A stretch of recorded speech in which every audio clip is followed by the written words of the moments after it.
Hey Camera Store viewers, Chris Niccolls here for TCSTV. Now, on our last episode, we were in New York City shooting the brand new Sony A7S Mark II launch video. But as you can see by the lack of thousands of people behind me on the streets, we are now back in Calgary. Now, I went to New York and we wanted to shoot the Sony, but I wanted to take a camera for the street shooting as well, and the Leica monochrome was the perfect fit. We wanted to take that with us. Unfortunately, our demo unit had been sold, so instead I decided, why not take the Canon EOS M3? And that brings us to today's episode. I'm going to take a look at my experiences, the photos I took, and my thoughts of this new mirrorless camera from Canon. I chose to take the EOS M3 because it's a fairly new camera for us here in Canada. Its release was delayed. You have to remember, we never got the M2 here in North America. They just skipped it. And we didn't really love the EOS M, the original one, when we reviewed that, but I wanted to take this out, see if it's changed. Am I going to fall in love with this camera? Are there still some issues with it? Let's find out.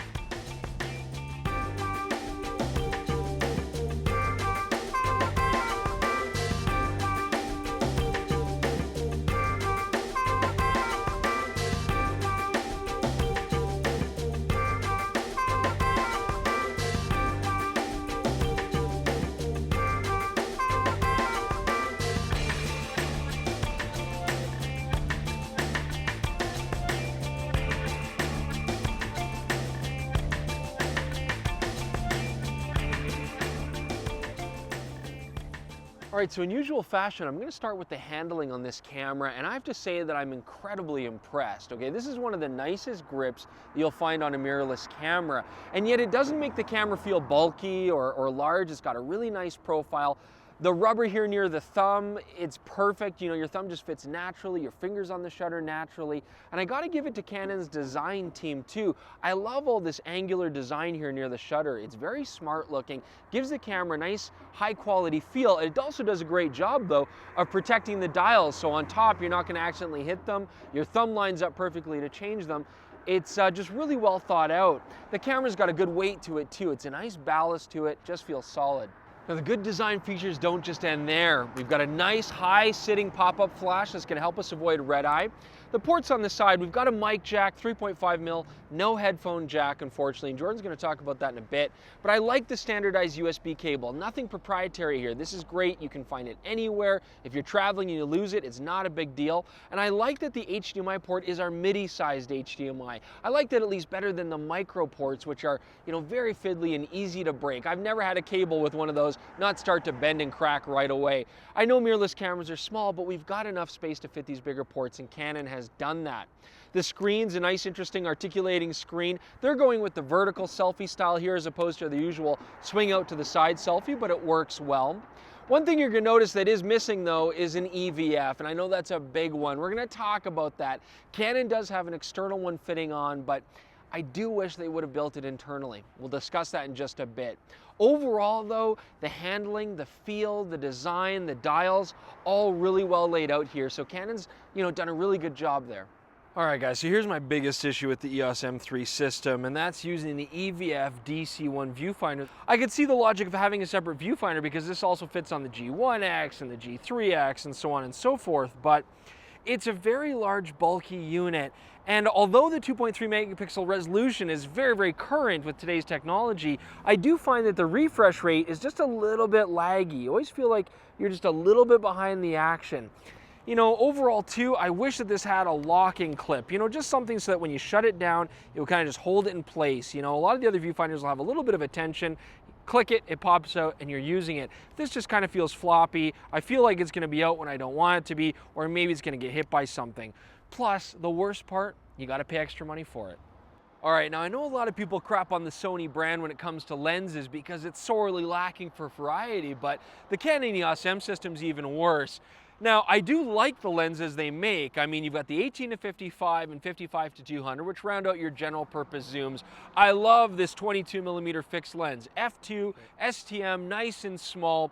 And the 11-22 gives you an ultra wide angle capability as well, but that's it. I mean, we're talking about 3 versions of this camera now, and only 4 lenses. I mean, the Leica T is worse, but that's about it. So Canon need a lot more lenses now. Now, one of the saving graces is we do have an adapter that you can get. It's a very well built adapter, and it lets you put your EF lenses onto your EOS M camera. This makes sense, of course. Canon wants their SLR users to pick up this camera exclusively and use it. Now, of course, one of the downsides is those EF lenses are quite large, put on a mirrorless body. We see this all the time with the Sony Alpha adapter on their mirrorless body, so I don't think this is going to be a huge success. I still want to see a lot more nice, compact EOS M lenses, but the next part I want to talk about, I don't know if this is good or bad, but the adapter maintains the same focusing speed with the EF lenses as you get with the EOS M lenses. That sounds great, except I'm going to talk about the focusing speed of this camera next. All right, so this brings me to one of the big downsides on the EOS M3. This was a real problem on the EOS M as well. The focusing speed and the overall speed of the camera. The M3 is improved, but honestly here, the autofocus is still lagging behind all the competition. I mean, what I will give it is that it's predictable. Whether you're in phase detect or single point, you always get a fairly consistent focusing speed, but it's just this ponderous, relaxed kind of rhythm. Now, I did find when I was shooting in New York quite often that it just didn't give me the confidence to know that I could grab a quick shot, know that I got it. I always just felt like I was, waiting to get that shot. Come on, focus, focus, focus. And yeah, you just feel stressed out the whole time. The other issue is the on-off time is not stellar either. Hit the on button, there's my shot, I want to get it. Well, you're waiting to then finally get your picture. I mean, it's a good half second to a second to get shooting. And again, that can be critical when you're shooting quickly on the street. If you're a more casual shooter with a slower pace, this won't bother you, but for a street shooting camera, the fact is there's just much better competition on the market. Now, another thing when it comes to the speed of processing on this camera that I find kind of quizzical is the buffer rate. If I shoot JPEGs, this camera will go all day long. I mean, you're never going to be disappointed with that. But the minute you go to RAW, you're down to 3 or 4 RAWs, and then boom, it shuts down. It can sustain maybe a frame per second after that point, but if you're shooting RAW, which you kind of want to with this big sensor, these big megapixels, I don't know, you just feel like you're gonna run out quick. And when you look at the EOS M compared against other cameras like the Panasonics and the Sonys in the same price range, again, it's just the same story of lagging a little bit behind in this race for speed. All right, so we're just gonna have a seat next to this very empty parking lot behind us here, and I'm gonna talk about some other features in the Canon EOS M3, which I actually really like. Now, first off, the touchscreen. Canon's always done touchscreens well. Easy to get into the quick menu. I like being able to touch on my focus, and the tracking works beautifully. Follows your target around, doesn't lose it, but you still have to deal with that somewhat ponderous autofocusing speed when you're ready to shoot. I also really like Canon menus. I mean, they're well thought out, they're familiar, they don't change things that don't need fixing. I mean, it's easy to navigate, love it. And a lot of other companies in the market aren't doing this very well. I mean, Samsung's got a great graphic interface, that does well, Canon does well, Sony, well, we wish they would do a bit better in that regard. I also really like this manual focusing button on the back here, right next to my ISO control. I can just push it, kicks me into manual focus, I've got my peaking. I use that quite a bit in New York. It was just a really quick way to hold the camera up, touch that, manually focus, done. So, from a shooting standpoint, the EOS M3 is really comfortable and really nice to use. Oh, look at that. They've got Konica Minolta contacts. They're still advertising that. That's adorable. That's very cute. When it comes to competition in general, one of the things that Canon has been able to compete with, because I know you're hearing me and I'm just like, oh, it's not quite there, it's not quite there. Well, their image quality is certainly there. I do like Canon's new 24 megapixel sensor. It's very sharp. Canon get beautiful color and the low light performance is gorgeous. And Canon certainly know how to process a JPEG. In fact, a lot of the other companies could take a page out of their book on that. If you don't want to shoot RAW, if you just want to get nice photos, snapshots, get them on the computer quick, this camera is going to really wow you with the JPEG quality. Now, dynamic range is probably the only place this sensor doesn't quite stack up to the competition, although it's still very good. I mean, take a look at a photo like this, high contrast scenes. I'm still very confident the EOS M3 is going to handle it well and give you the results that you want. Hey guys, it's Jordan, the video guy, and there's not that much to get terribly excited about with the video on the EOS M3. So we threw it on a Beholder gimbal. I'm testing that out today, just to try and make it slightly exciting. It's still a 1080 camera, no 4K on it, it's shooting 24 and 30 frames. Slow-mo is still 720p, exactly the same as it was like 6 years ago at this point.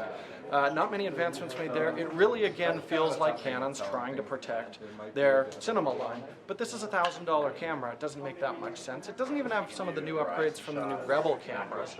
Not terribly excited with it. We're using the internal mic right now. It's actually a little better than I thought it would be. That's kind of nice if you're shooting home video with it. And we're doing autofocus continuous. So I'm going to try and lose Chris a little bit here. And you can see it does definitely do a good job of trying to hang on to faces, but it's still slow to adjust whenever there's any real distance changes. Honestly, guys, I just don't find it a very inspiring package for video.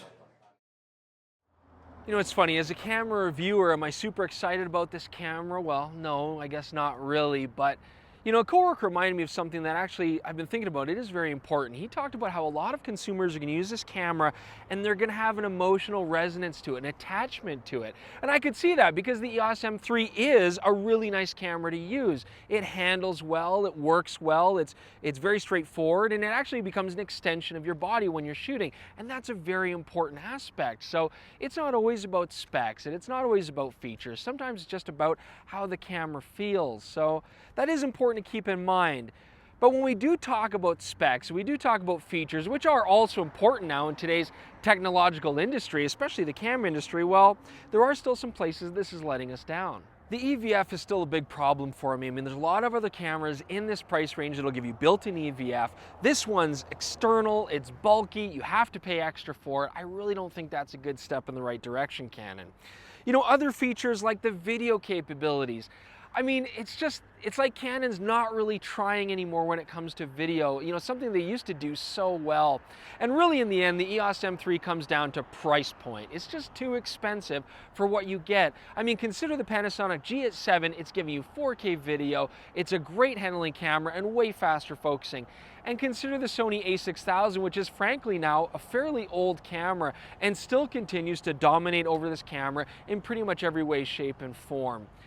But let's just, you know, bring it back to what I talked about earlier. If you use this camera, it's so well designed, you might just fall in love with it. And so I'd say the EOS M3 is definitely worth getting down to the store, getting in your hands, taking a look at it, trying some shots. You might just love it. Thanks, guys. Remember, check us out on Instagram, tweet us. We want to talk to you, subscribe, and of course, we will see you guys soon. We can't wait for the next time.